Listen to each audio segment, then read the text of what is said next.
방탄소년단이 군백기를 포함한 긴 단체 휴식기 이후 3년 9개월 만에 컴백 앨범을 냈습니다. 풀랭스 앨범으로는 라이브 고즈온과 다이너마이트가 실린 비 이후 6년 만입니다. 이번 앨범 표제명은 아리랑이죠. 많은 기대와 궁금증을 불러일으킨 제목이었는데요. 국내외 여러 가지 엇갈린 평가를 보며 방탄소년단을 말하고 싶어하는 사람들이 얼마나 많은지를 실감할 수 있는 지난 2주였습니다. 오늘 아이돌로지 팟캐스트에서는 방탄소년단의 아리랑 앨범에 대한 또 아리랑을 둘러싼 이야기를 나눠봅니다. 안녕하세요. 아이돌로지의 예미입니다. 안녕하세요. 랜디서입니다. 오늘은 방탄소년단의 아리랑 앨범 이야기를 하기 위해서 저희 2명이 모였는데요. 네, 앨범이 나온 지 2주쯤 됐어요. 저희가 녹음을 하고 있는 오늘은 2026년 4월 4일입니다. 앨범 발매 바로 다음 날에는 여러분도 뉴스로 익히 아실 넷플릭스 광화문 컴백 공연 생중계가 있었고요. 앨범 공개 후에 타이틀곡 스윗 뮤직비디오가 먼저 공개가 됐고요. 이번 주 금요일에는 수록곡 2.0의 뮤직비디오가 공개가 되었었죠. 네, 개인적으로는 이제 좀 방탄소년단이 컴백했다는 실감이 났어요. 2.0이 이제 보다 제가 기대한 방탄소년단 다운 모습이었던 것 같아요. 네, 먼저 방탄소년단이 커리어를 통해서 특유의 힙합 작법을 업그레이드해온 궤적이 있죠.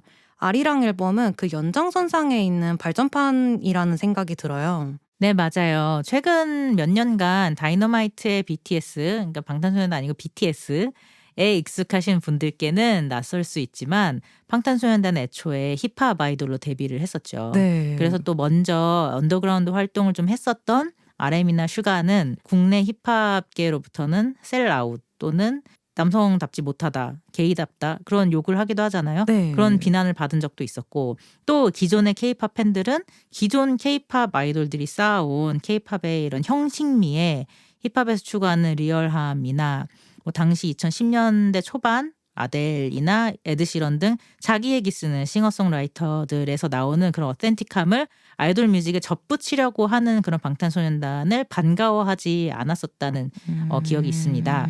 그렇지만 앨범을 들어보면 데뷔 EP 뭐 노멀 드림부터 이제 정규 1집 다크 앤 와일드까지는 정말 이들이 힙합 아이돌을 표방만 하려는 것이 아니라 이제 동시대 힙합을 두루 듣고 있다. 그 서브 장르들을 자기 디스코그래피에 본격적으로 포함을 시키고 싶어 한다라는 느낌을 받을 수 있었어요. 특히 수록곡에서 다양한 힙합 서브 장르의 영향을 느낄 수 있었습니다.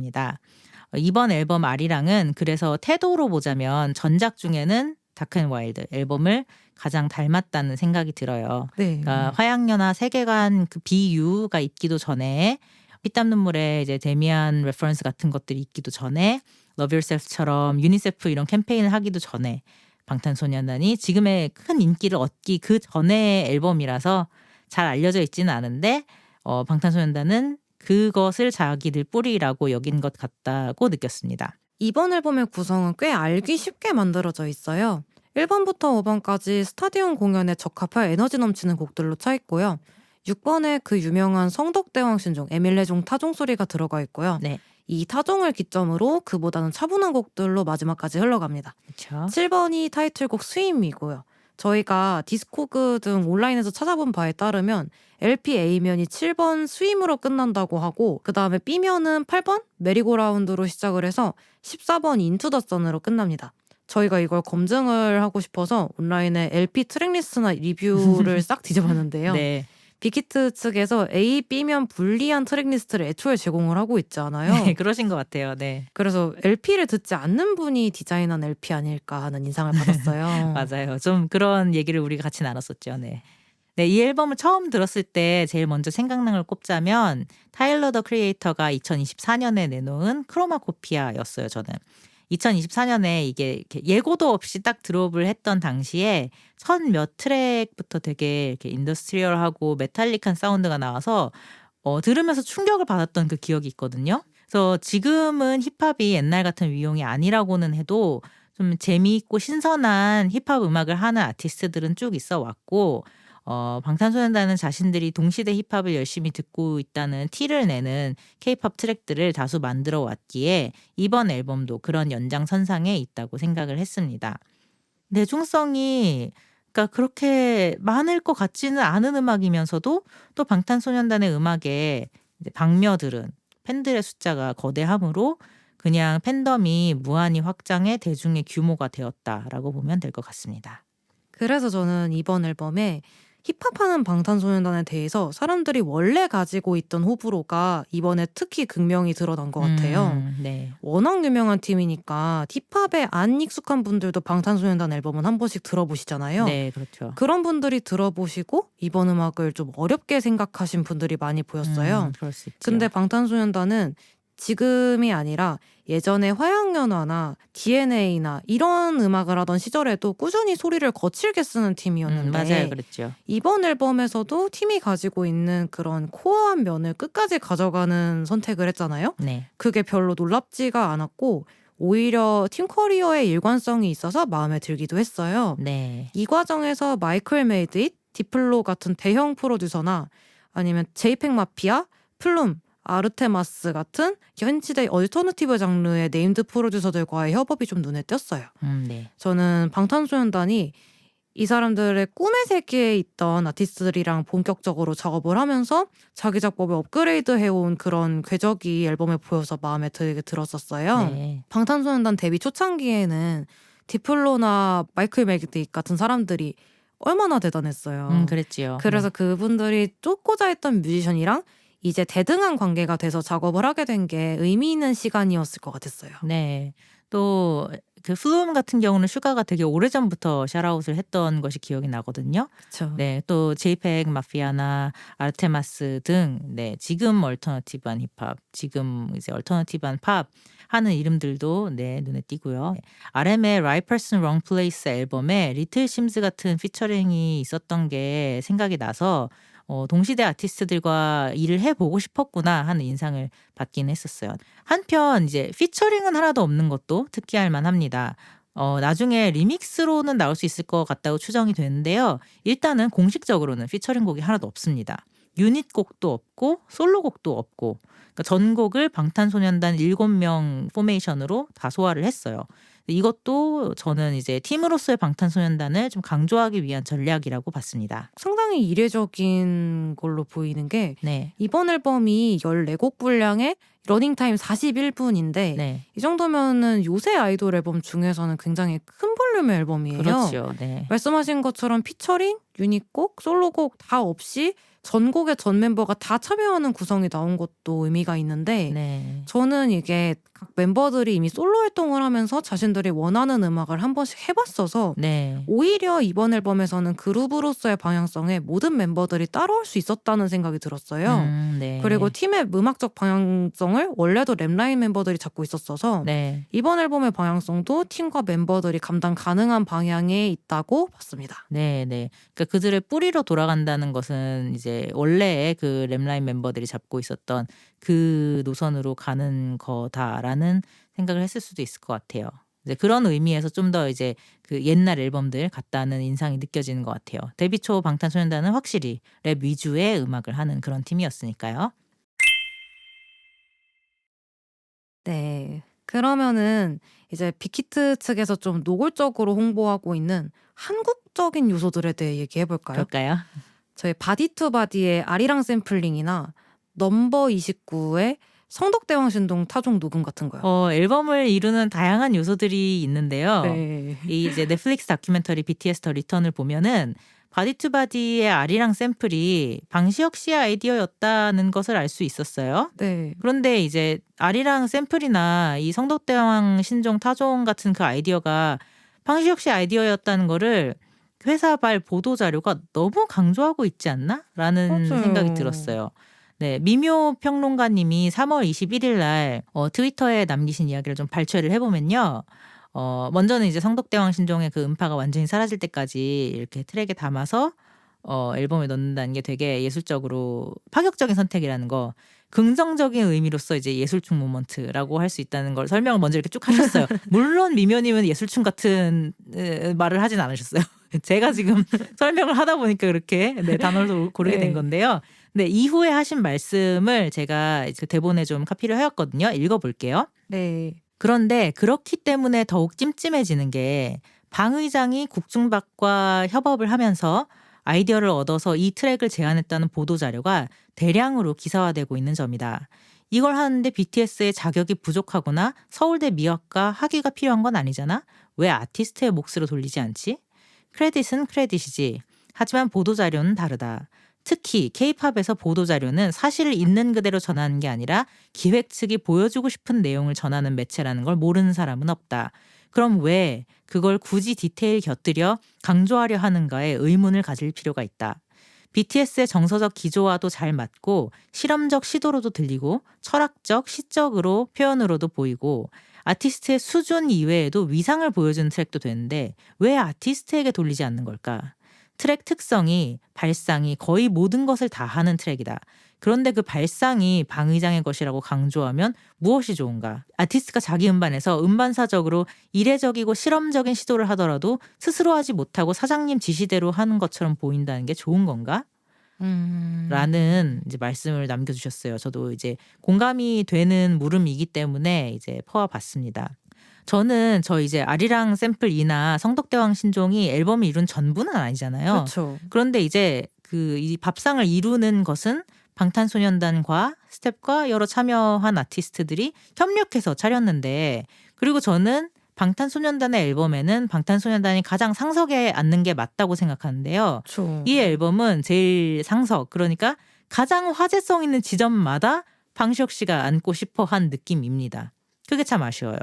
네, 바디 투 바디 평은 이제 저희가 팟캐스트 끝에 트랙 바이 트랙으로 이제 텍스트로 짧게 다룰 예정이니까 여기에서는 넘어갈게요. 네, 다음 곡으로는 에일리언스를 얘기해보고 싶은데요. 저는 에일리언스가 미국 음악업계에서 이만큼 자리 잡은 첫 번째 한국인 슈퍼스타로서의 소회와 흥미로운 견해로 느껴져서 즐거웠어요. 네. 우리가 박찬호나 박지성 선수한테 미국 야구, 영국 축구 이런 해외 스포츠 업계에서 첫 번째 한국인이 된 그런 소회를 자주 물어보잖아요. 네, 네, 그렇죠. 방탄소년단에게도 그런 얘기를 들어보면 재밌지 않나 생각했었어요. 네. 근데 반응 나오는 거를 보면은 이런 소감을 굳이 물어보는 것도 조금 낡은 정서로 느껴졌나 싶더라고요. 사람들이 방탄소년단이 이런 얘기하는 걸 좀 촌스럽다고 여기는 것 같았어요. 네, 그런 반응들이 좀 있었죠. 네. 요새는 이런 걸 물어보는 것보다는 봉준호 감독이나 네. 윤여정 배우처럼 외국에서의 성과를 자기 인생에 좋은 보너스 정도로 받아들이는 사람들이 좀 더 여유로워 보이잖아요. 네. 그걸 좀 더 쿨하게 여기는 것 같아 보였어요. 제가 느끼기에 방탄소년단은 이제 자기 이야기를 숙고해서 내놓는다는 점이 특징이고 그럼으로써 비장미가 생기는데 그 비장미 같은 거를 별로 쿨하게 여기지 않는 시대가 온 것 같아요. 그래서 4세대나 5세대 우리가 이제 마케팅적으로 그렇게 분류하긴 하지만 4세대와 5세대의 아이돌의 특징에서 보이는 거는 노력 없이 쿨한 것. 우리가 effortless cool이라고 하는 것. 아니면 또 일명 사랑받고 자란 티.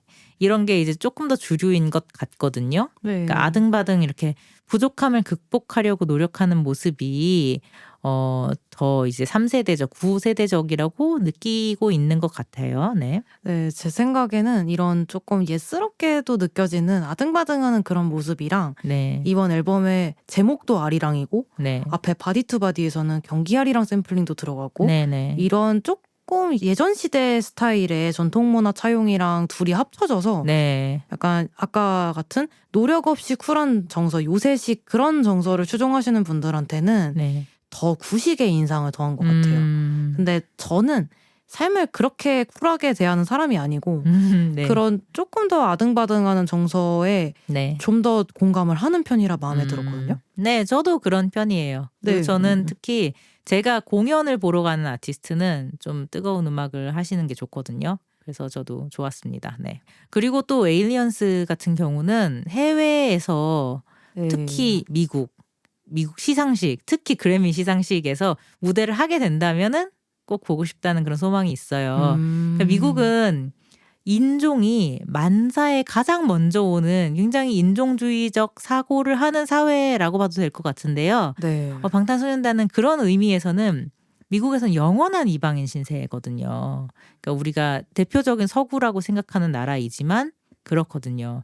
또 이제 한국에서 주류 인종으로 한국의 한국인으로 사시는 분들은 완전히 이해하기 힘든 이제 미국에서 사는 이민자나 유학생 또 서류 미비 이민자들 이런 등등의 이방인의 신세라는 것이 있잖아요. 네. 근데 이제 방탄소년단이 어느 정도 그것을 레프레젠테이션이 되는 효과가 있어요, 분명히. 네. 그리고 특히 지금 트럼프 정권에서는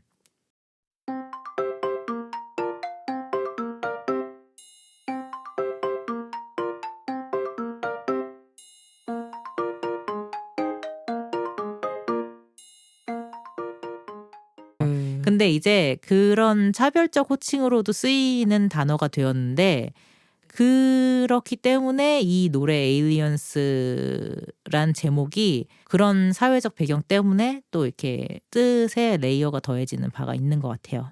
그쵸. 이제 이런 에일리언즈가 그렇게 해서 이방인으로서의 처지로서 시작을 해서 뭔가 좀 더 한국인으로서의 성공에 대한 이야기까지 넘어가는 곡인데 네. 그런 과정에서 한국적 요소를 꽤 직관적으로 보여주는 곡들이잖아요. 네. 근데 이런 거를 국내에서는 조금 피상적인 소위 국뽕에 가까운 걸로 여기는 반응들이 좀 많았었어요. 네네. 근데 그래도 외국 분들은 뭐 이런 한국적 요소 같은 것들을 네. 한국 사람들이 보는 것보다 좀 더 신기해하고 막 성덕대왕신종 정보 찾아보고 이런 식으로 네. 좀 더 한국적 요소를 흥미로워하시는 것이 보여서 네. 둘 간의 좀 차이 같은 것도 같이 느껴졌는데 어떻게 생각하실까요? 먼저 제 입장을 말하기 전에 이제 저는 어떤 사람인지를 얘기하자면 저는 이제 북미에서 20년 가까이 이제 산 한인이에요. 그러니까 이제 저 같은 한인 디아스포라 입장에서는 한국 전통 문화의 상징 중에 이제 가장 많이 알려진 것, 가장 바깥 레이어에 있는 아리랑이 널리 퍼지는 것이 되게 벅차고 자랑스러워요. 근데 또 동시에 한국에서 나고 자란 사람들이 이 방법이 세련되지 못하다고 느끼는 것도 왠지는 알 것 같아요. 그러니까 제가 어떤 케이스를 생각했냐면은 이번에 케이팝 데몬 헌터스가 아카데미 시상식에서 이제 골든으로 무대를 꾸몄잖아요. 근데 거기에 이제 중간에 나왔던 부채춤이라든지 이제 두루마기를 입은 그런 모습들 네. 그런 것들이 글쎄요. 이제 한국에서 만든 무대라기보다 한인들이 만든 것 같은 무대의 느낌을 받았다는 감상들을 보았어요. 그리고 실제로도 이제 1년에 뭐 설날, 추석 이럴 때에 그 북미에 있는 각 그 큰 도시들의 이제 한인회 같은 것이 있잖아요. 네. 그런 데서 하는 행사들을 보면은 우리가 이제 한국의 입장에서는 아 저런 건 옛날에 했지. 옛날에 70년대, 80년대에 하던 패션이지라고 생각하는 그런 패션을 하고 그런 행사들을 꾸려요. 네. 그러니까 이제 부채춤이라든지 이런 것들이 촌스럽게 느껴지는 모습으로 하고 있거든요. 그렇지만 한인 디아스포라들에게는 그게 나의 뿌리의 상징이기 때문에 그것으로 그러니까 한국의 지금 동시대성보다는 이제 옛날 것처럼 느껴지는 그런 것들이 그들에게는 현실성이 있고 그것이 자부심이 되는 부분이 분명히 있거든요. 그래서 여기에서 오는 이 국뽕의 시차 같은 게 좀 있긴 해요. 네. 아 이게 교민분들이랑 네. 또 한국에 사는 한국 사람들이랑 확실히 그게 시각과 시차가 네. 여기서 벌어지네요. 그런 것 같아요. 네.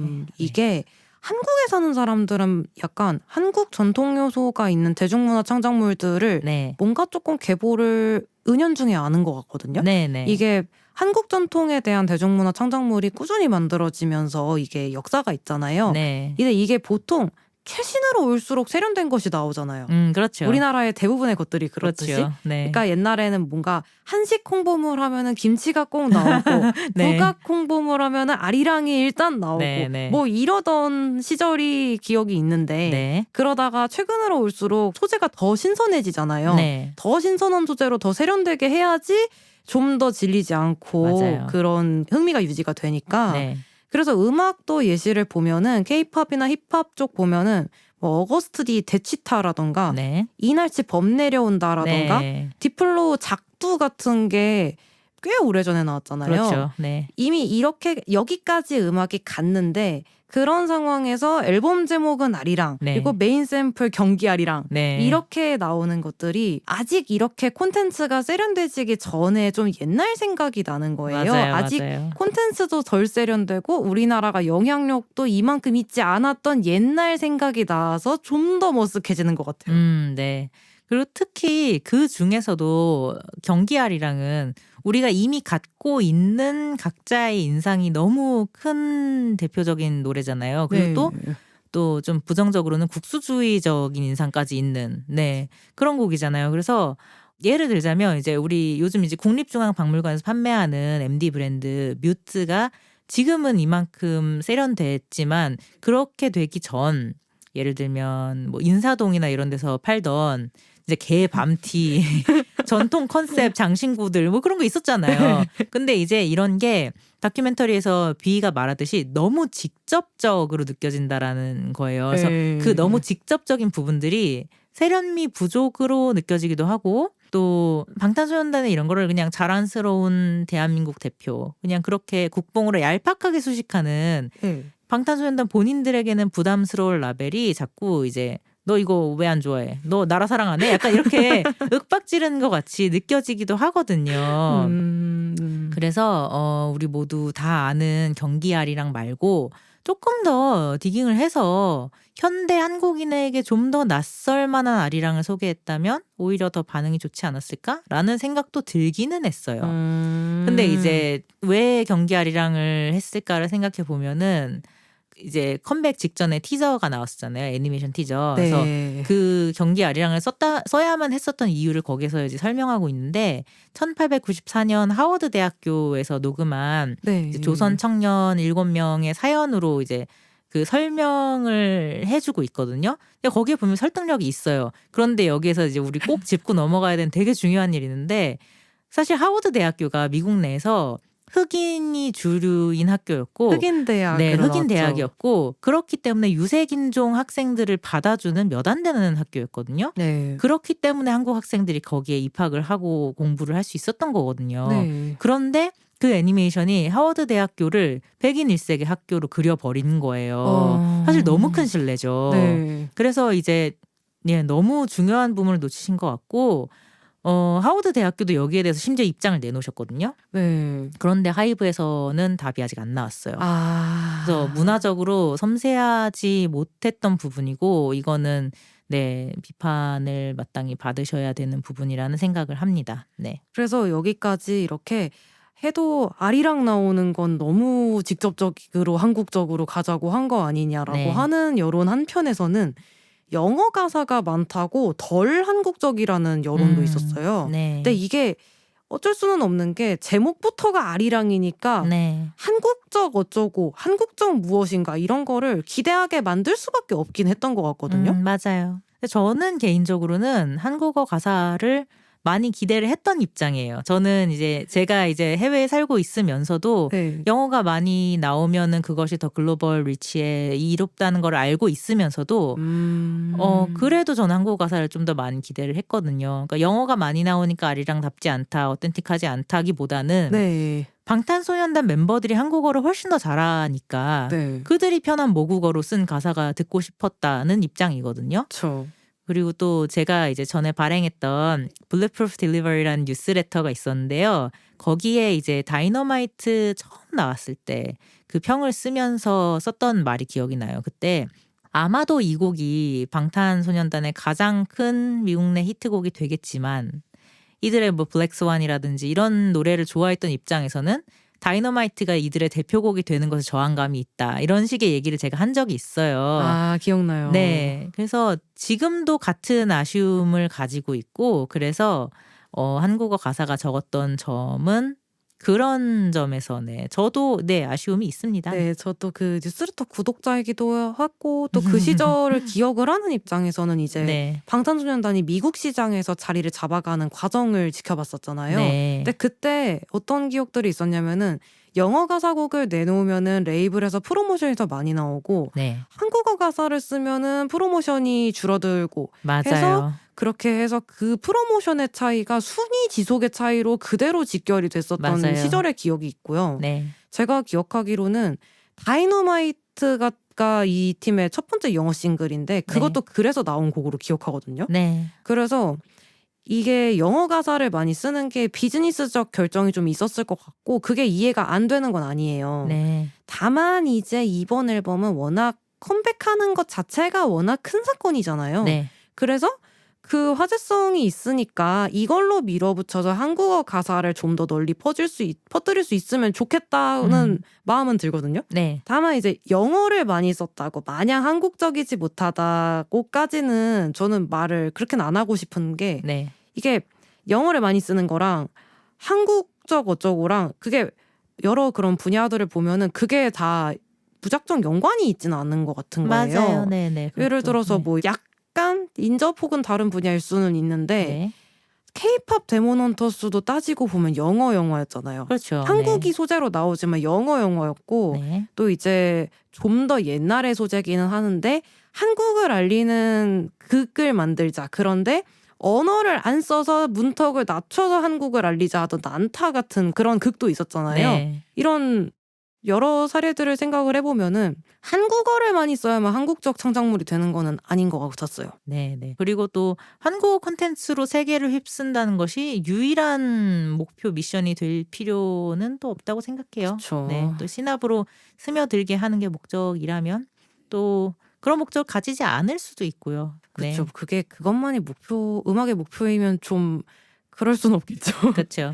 네. 근데 이게 이번 앨범이 워낙 화제작이 돼가지고 좀 다양한 분들이 들으신 것 같아요. 네. 근데 이게 반응을 보면은 감상의 문턱이 그렇게 낮아 보이지는 않고 네. 또 앞에 한국과 관련된 여러 가지 얘기를 했지만 이 앨범 소리의 질감은 전반적으로 좀 미국스러웠어요. 네네. 또 앨범 분위기를 생각해 보면은 좀 이렇게 스모키하고 어그레시브한 분위기죠. 네. 지금 이 스모키하다는 건 그 워딩은 앰플리파이드 음악 평론 팟캐스트 앰플리파이드 팟캐스트에서 유승균 PD님이 쓰신 표현인데요. 네. 그런 바이브이고 또 기억나는 건 또 김도원 평론가님이 리뷰를 쓰시면서 이제 피로함이 느껴진다. 좀 페이소스가 없는 것 같다라고 말씀하셨던 것도 기억하거든요. 네. 근데 그것도 너무 뭔지 알 것 같아요. 네. 근데 이제 저 같은 경우는 그거를 실망으로 받아들인 청자라기보다는 그러니까 자기 이야기를 하는 아이돌 주체가 30대가 되면 생기는 일. 세상의 기대나 막 이런 시끄러운 이런 것들이 지겨운. 그리고 이제 아이돌 팬의 시선으로는 그런 이제 좀 셀러리맨적인 지겨움, 피로함을 대상화했을 때의 섹시함 코드. 이렇게까지가 이제 이번 앨범에서 아이돌로서의 그러니까 여성 팬들에게 매력적으로 대상화가 되는 아이돌로서의 콘셉트라고 봤습니다. 네. 그래서 저는 이제 랜드님께 북미에 사시는 한인으로서 느끼는 방탄소년단의 존재감 같은 것에 대한 조금 다른 소회도 들어보고 싶은데요. 작년에 K-pop 데몬 헌터스나 배드버니의 앨범처럼 요새 미국 시장에서 비서구권 이민자들, 비영어권 이민자들의 목소리가 좀 선명하게 드러나는 창작물들이 호응이 생기는 상황인 것 같아요. 이게 방탄소년단이 한국적인 것을 선택을 한 거에는 이런 창작물이 트렌드가 되는 상황이 좀 의식을 한 것도 있지 않을까요? 네, 맞아요. 저도 그럴 것 같아요. 아마 그런 큰 흐름 안에 있을 거란 생각이 듭니다. 또 마침 방탄소년단이 되게 긴 군 공백기를 끝낸 후 돌아오는 첫 컴백이기도 했고, 네, 그래서 그 뿌리에 대한 이야기를 하기에 좋은 타이밍이었던 것 같아요.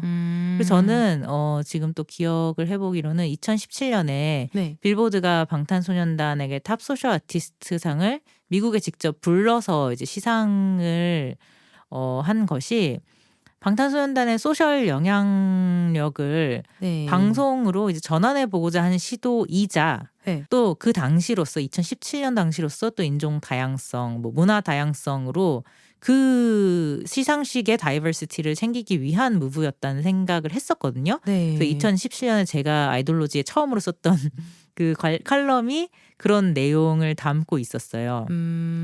지금은 미국이 트럼프 지금 이제 재임기잖아요. 네. 그러면서 또 우리가 멀리에서 생각하기로는 미국 주류 문화는 이제는 완전히 마가인가 보다. 그냥 그 Make America Great Again을 외치는 주류 백인들 문화가 이제는 완전히 주류인가 보다라고 생각하실 수도 있는데요. 네. 또 우리가 본 대중문화, 미국의 문화는 여전히 여러 인종과 배경과 다른 욕망을 가진 그런 플레이어들이 혼재돼 있는 시장이거든요. 네. 그래서 그 저항으로 소수 인종을 대표할 수 있는 플레이어들의 좀 이렇게 기백 있는 행보가 멋있게 보일 수 있는 장이 깔려 있는 상황이기도 해요. 그러니까 배드버니의 하프타임 쇼 같은 경우도 진짜 굉장히 멋있는 쇼였잖아요. 네. 진짜 이렇게 본때를 보여준. 네. 근데 그랬을 때도 그래도 그런 비판이 있었어요. 그러니까 현실이 시궁창인데 예술로 이렇게 멋있는 거 하는 게 무슨 소용이 있냐. 이것으로는 세상을 바꿀 수 없다.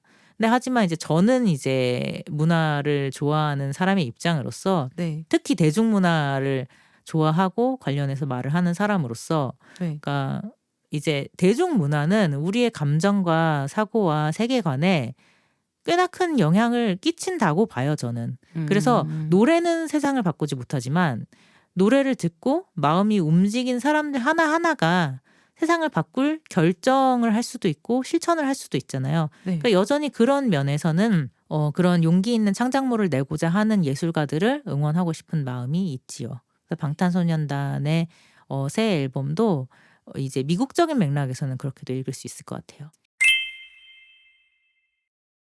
그래서 이제 여기까지 했으면 이제 음악 자체에 대한 이야기를 좀 더 해보려고 하는데 네. 앨범을 듣다 보니까 앨범이 처음부터 끝까지 좀 매캐한 연기에 휩싸여 있는 그런 느낌이 들었어요. 네. 이게 시작이 힙합이어서 그런 것 같기도 했지만 네. 그 뒷부분에 랩이 아니라 보컬이 메인이 되는 곡들까지도 그 연기가 이어지는데 네. 처음부터 끝까지 연기가 나니까 그게 앨범의 일관성으로 보여서 마음에 들었어요. 네.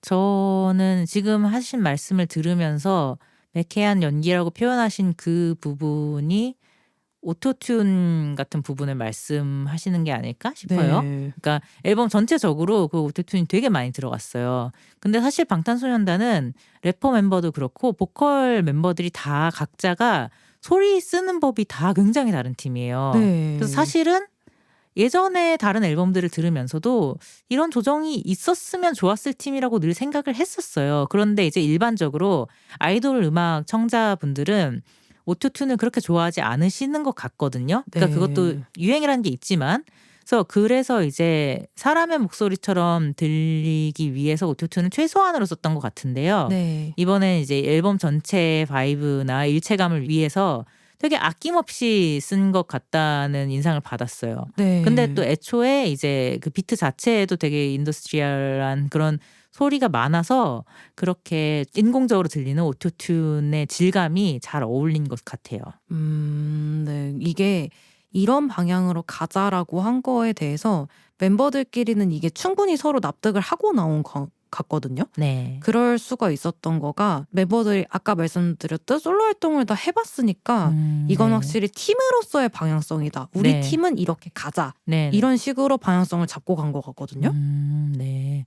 그리고 저는 또 예상을 못했는데 이거 참 재밌다라고 느꼈었던 게 네. 이제 솔로 작업물들이 이제 여럿이 있었잖아요. 멤버당 1개에서 2개씩 막 음반을 내고 했으니까요. 네. 근데 이제 그 작업물 중에서 RM이 냈던 Right Person Wrong Place가 사실은 전 방탄소년단 각 멤버 솔로 작업물을 이렇게 한 줄로 세워놓으면은 네. 그 스펙트럼에서 제일 팝에서 멀리 한쪽에 치우친 앨범이라고 생각을 했었거든요. 맞아요. 네. 그런데 아리랑이 생각보다 그 굉장히 팝에서 멀다고 느꼈던 그 앨범과 비슷한 느낌이 난단 말이에요. 네. 그래서 이제 생각한 것은 방탄소년단이 이제 자기 팀의 뿌리로 여기는 것은 RM으로부터 많이 출발을 하고 그렇게 나와 왔고 멤버들이 그거를 동의하는 형태로 이 팀의 골조가 만들어지는구나 하는 인상을 받았어요.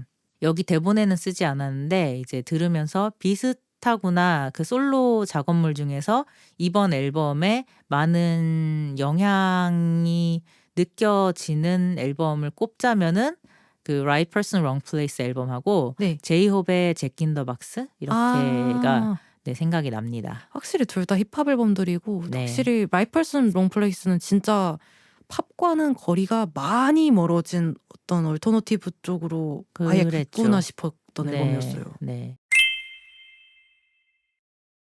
그 다음으로는 이제 다큐멘터리 BTS 더 리턴을 봤는데 이 다큐멘터리의 주 내용이 이런 아리랑 앨범 같은 대형 프로젝트 안에서 있는 타이트한 합의 과정을 주로 다뤄요. 네. 그런데 이 과정에서 멤버들을 보면 되게 신기했던 게 네. 이 멤버들이 어쨌거나 세계적인 가수가 되었는데 네. 전혀 자기 성공에 도취되어 있지가 않고 눈높이가 한국에 있는 일반 청자랑 되게 비슷해서 신기했어요. 네. 그러니까 그렇죠. 아리랑을 샘플링하자라는 걸 회사가 제안을 했는데 이런 걸 들으면서 뒤는 이제 이런 거면 아예 국뽕으로 간다고 볼 수도 있다. 이런 되게 얘기도 거칠게 말하셨죠. 그때 네. 아, 이 새끼들 진짜 국뽕으로 가려 작정을 했구나 막 이렇게 말씀하셨죠. 네. 이렇게 가는 멤버도 있었고 네. 지는 이제 저는 제 주제에 맞지 않게 너무 성공했어요. 이런 맞아요. 말을 하기도 그런 했잖아요. 말씀도 하셨죠. 네.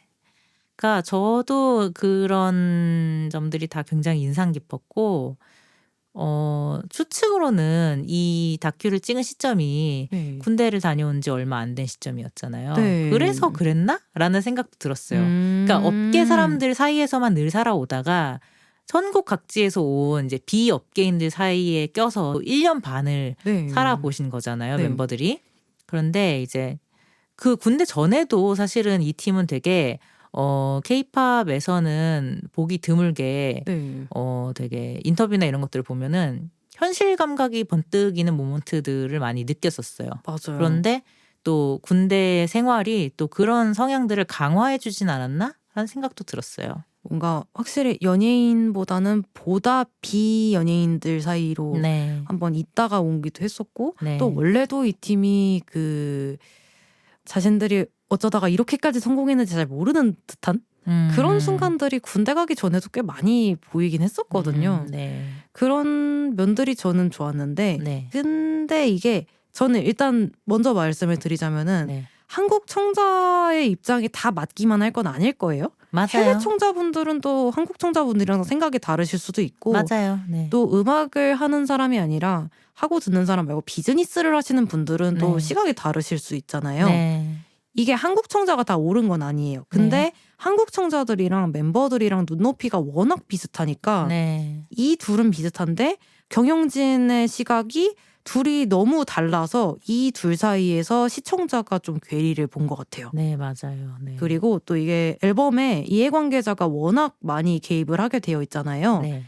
이 과정에서도 멤버들은 자신들이 원하는 거를 계속 관철을 시키려고 노력을 하는데 네. 이 과정에서 권력 관계가 좀 선명하게 보였어요. 네. 아무래도 회사가 그럼에도 불구하고 뭘 더 요구를 하게 되는 그런 식의 장면들이 많이 나오는데 방탄소년단이 셀프 프로듀싱 힙합 아이돌을 내세우던 팀이잖아요. 네, 그랬죠. 근데 그런 팀마저도 저런 이해관계에 얽힐 수밖에 없구나라는 생각을 좀 많이 했거든요. 근데 이게 조금 저는 아쉬워지는 게 네. 방시혁 씨가 조사를 받는 신세가 아니었으면은 이 다큐멘터리는 방탄소년단 같은 슈퍼스타가 받는 프레셔하고 그들이 이해관계 속에서 뭔가 합의 과정을 꾸려나가는 네. 그런 과정 자체를 보여주려고 했던 것 같은데 이 메시지가 조금 더 순수하게 전달됐으려면 맞아요. 방시혁이 이진세가 아니었어야 했던 것 같아요. 맞아요. 네. 그러면 약간 저는 이런 다큐가 약간 테일러 스위프트 같이 서구권에 있는 팝스타들도 이렇게 합의 과정을 거치는 걸까? 이런 걸 고민해보게 만드는 게 저에게는 좀 즐거웠거든요. 네. 또 아티스트마다 다 다르죠. 경우마다 다 다르고 또 레이블과의 관계 뭐 이런 것마다 다 다르긴 한데 뭐 이제 요즘 많이 아티스트들이 불만을 표출하거나 또 이제 사람들에게 SNS 등을 통해서 고발하거나 이런 사례들을 보면은 우리가 이름을 잘 아는 슈퍼스타들조차도 레이블들이 푸시하는 점들 또 이제 예를 들어서 소셜 임팩트 같은 거를 자기네들은 홍보를 해주지 않을 거지만 네 아티스트가 미리 알아서 만들어 와라. 이런 식의 요구들이 굉장히 많이 있고 그런 알력 싸움은 음악 산업계에서 항상 있어 왔어요. 언제나 그쵸. 있어 왔어요. 근데 이제 제가 다큐멘터리를 보면서 좀 인상 깊었던 것은 방탄소년단이 그럼에도 불구하고 이제 같이 일하는 하이브 사람들에게 굉장히 많은 예의를 보이고 있고 그들은 사실은 슈퍼스타이기 때문에 더 고집을 부리려면은 부릴 수도 있을 것 같다는 생각이거든요. 그러니까 네. 제가 비슷한 체급의 다른 팝스타들을 생각해 보면 근데 그런 것에 비하면은 굉장히 존중을 하면서 이제 이야기를 들으려고 하는 것 같고 네. 그렇기 때문에 더 아쉬웠던 게 있는 것 같아요. 말씀하신 것처럼 방시혁 씨가 지금 조사를 받는 신세이시면서 아까 초반에 얘기했던 것처럼 이제 이렇게 중요한 전 세계가 주목하고 있는 BTS 방탄소년단의 오랜만에 컴백 앨범에 너무나 화제성 있는 거 주목받는 성과를 본인 이름으로 내고 싶어 하신다는 그 네. 점이 많이 느껴진 것이 말씀하신 것처럼 그 다큐가 순수하게만 보이지 않는 그러니까 감독의 의도였을지는 그것은 알 수 없어요. 하지만 보는 사람 입장에서 마음에 껄끄러움이 생기는 점이었다는 것을 짚지 않을 수 없을 것 같아요. 이게 이런 방시혁 씨의 지금 현재 상황도 있고 이제 네. 방탄소년단 같은 팀은 이제 한국 소프트 파워의 상징이 돼가지고 네. 이 방시혁 씨의 영향력 말고도 이 사람들이 한국에서 가지고 있는 이 상징성 자체가 너무 커서 네. 이 상징성에서 앨범 제작, 감상, 프로모션까지 아무것도 자유롭지가 않았었던 것 같아요. 네. 그래서 앨범을 듣는 분들이 우리나라 문화 산업을 어떻게 생각하는지 아니면은 하이브 방시혁 의장에 대해 어떻게 생각하는지 그런 견해가 앨범 감상에 그대로 투영이 되는 경우들도 좀 보였었어요. 네. 그러니까 애시당초에 한국 문화 산업을 비판적으로 보시던 분들이라던가 네. 케이팝을 비판적으로 네. 보는 분들이라든가 케이팝을 비판적으로 본다던가 음. 아니면 하이브 방시혁 의장에 대해서 아주 비판적으로 보실 수밖에 없는 상황에 있으신 그런 분들은 이제 앨범이든 방탄소년단의 거의 모든 행보를 매우 비판적으로 부정적으로 보시는 그런 모습들도 좀 봤었거든요. 네, 보이는 것 같아요. 그런 외적 요소들이 너무 크게 보이는 상황이잖아요. 근데 그 와중에도 멤버 7명은 어쨌건 간에 음악가로서 원하는 음악을 하고자 하고 아이돌로서는 팬에게 충실하려고 하는 어떻게 보면은 가장 기본에 충실하려는 자세가 보였었는데 네. 이게 되게 인상적이었어요. 저는 그 요즘 이제 제 주변 분들의 이제 리액션이나 이런 것들도 이렇게 좀 보면은 네. 재미있다고 느낀 점이 너무 유명하다 보니까 원래 아이돌이라는 것은 사실 굉장히 서브컬처고 매니아들을 위한 네. 존재잖아요. 그런데 너무 유명하다 보니까 아이돌로서 팬에게 충실하려는 그 모습 자체에도 네. 뭐랄까 그 요즘 그 팬아저가 원래는 팬 아니어도 저장하는 짤이라는 네. 뜻인데 그 되게 유명해진 밈이 있잖아요. 팬 아닌 아저씨는 빠져라는 밈이 되어서 그러니까 그런 팬아저 같은 존재에 팬이 아닌 분들 아저씨들 그러니까 이 아이돌 문화에 깊이 관심이 없으셨던 분들에게도 네. 방탄소년단의 콘텐츠라든지 앨범이라든지 그런 게 가닿기 시작하면서 그분들이 좀 이렇게 못마땅히 여기고 비판을 하신 경우들도 본 것 같아요. 네. 지금 말씀하신 그 이제 방시혁 의장에 대한 견해라든지 이런 것과도 무관하게 네. 아예 약간 아이돌 문화 외부인들도 네. 너무 잘 아는 그룹이 되어버렸죠. 아예. 네. 그런 것 같은데 이제 또 제 생각에는 그분들은 이제 방탄소년단이 유명세에 비해서 자신에게는 그만큼 어필하지 않았기에 유명함을 인정하지 않는 상태에서 하시는 비판이라는 생각이 들거든요. 이 얘기를 지금 제가 하고 있는 이유는 예전에 예민님이랑 같이 그 유명유라는 표현 요즘 많이 유통되고 있잖아요. 그런데 이제 그분들은 유명한 걸로 유명해진 거지 실제로 유명한 건 아니야. 내실이 없어라는 주장이신 거잖아요. 근데 그런 것들을 보면서 그거는 내가 생각하기에는 그렇게 근거 있는 비판은 아닌 것 같은데 라는 생각을 했거든요. 네. 근데 왜 그렇게 생각하시는지를 저도 생각해 봤는데 일단은 방탄소년단은 아까 말한 것처럼 아이돌이고 아이돌은 서브컬처고 그들을 좋아하는 팬들에게만 열광적인 사랑을 받는 존재란 말이에요. 그 이외에는 잘 모르겠다 등등의 네, 다른 그게 반응을 받기도 하고요. 네, 정상적인 거고요. 네. 근데 이제 그런 팬아저 그분들을 제외한 반경에서 유명하고 열광적인 사랑을 이끌어내고 있음은 분명하잖아요. 네.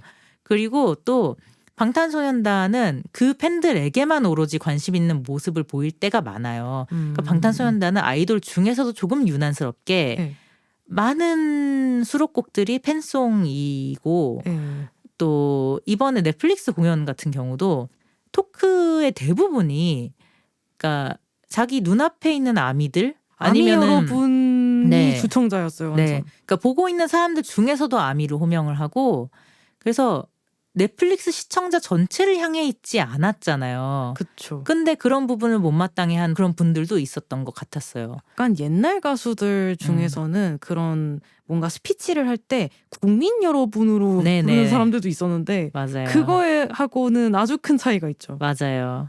근데 또 그분들의 비판도 들을 구석이 있는 게 광화문에서 이제 네. 공공의 장소에서 공연을 하고 넷플릭스로 중계를 하고 해서 너도 나도 오라고 해서 그런 줄 알고 가봤는데 소외감을 느끼신 거죠. 근데 그런 섭섭함도 너무 알 것 같아요. 근데 그냥 아이돌로지의 사람으로서 얘기를 네. 하자면은 원래 아이돌 문화는 아저씨들을 소외시키는 문화예요.